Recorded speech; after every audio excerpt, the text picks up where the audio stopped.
বন্ধুরা সবাইকে আসসালামু আলাইকুম। আরও একটি নতুন এপিসোডে আপনাদেরকে স্বাগতম। আজকে আপনাদেরকে দেখাবো আমাদের 34টা মুরগির বাচ্চা আস্তে আস্তে মাশাআল্লাহ বড় হয়ে গেছে। তো যতটুকু জায়গার ভিতরে ওদেরকে রাখছি ওরা অতটুকু জায়গা ওদের হচ্ছে না। তো ইতিপূর্বে জানেন সবাই যেগুলো হাঁসের ঘরে অল্প একটু জায়গার মধ্যে রাখা হয়েছে। তো হাঁস আমরা বিক্রি করে দিছি। হাঁস কী কারণে বিক্রি করছি সেটা পরবর্তী আরেকটা ভিডিওতে আপনাদেরকে জানাবো।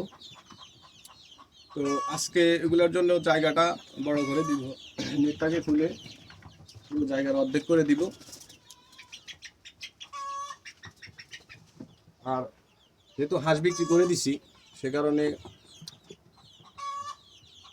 ঘরটাকে সুন্দরভাবে পরিষ্কার করে এরপরে জায়গাটা বড় করে দিব।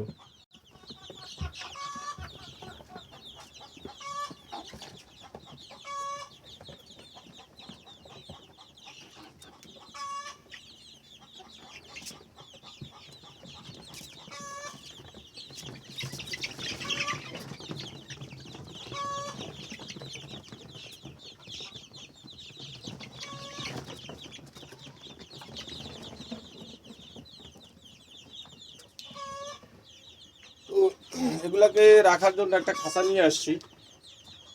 সবগুলোকে এখানে ধরে খাঁচার ভিতরে বলবো। তারপরে এই যে দেখেন প্রচুর ময়লা, হাঁস ছিল এখানে অনেক ময়লা করে রাখছে।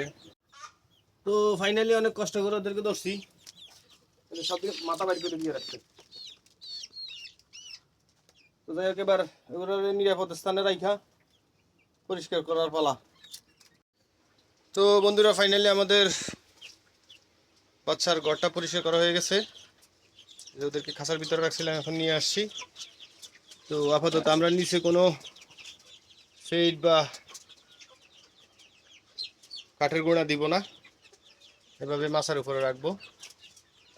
তো আশা করি ভিডিওটি আপনাদের ভালো লেগেছে। এরকম নিত্য নতুন আরও ভিডিও পেতে অবশ্যই আমাদের চ্যানেলটিকে সাবস্ক্রাইব করে রাখবেন আর পাশে থাকা বেল আইকনটি বাজিয়ে দিবেন। নেক্সট ভিডিওতে জানাবো আমরা 1 মাসের পাউমি মুরগির বাচ্চায় 1 দিন থেকে 30 দিন পর্যন্ত কত টাকা খরচ হলো। আশা করি পাশে থাকবেন। আসসালামু আলাইকুম।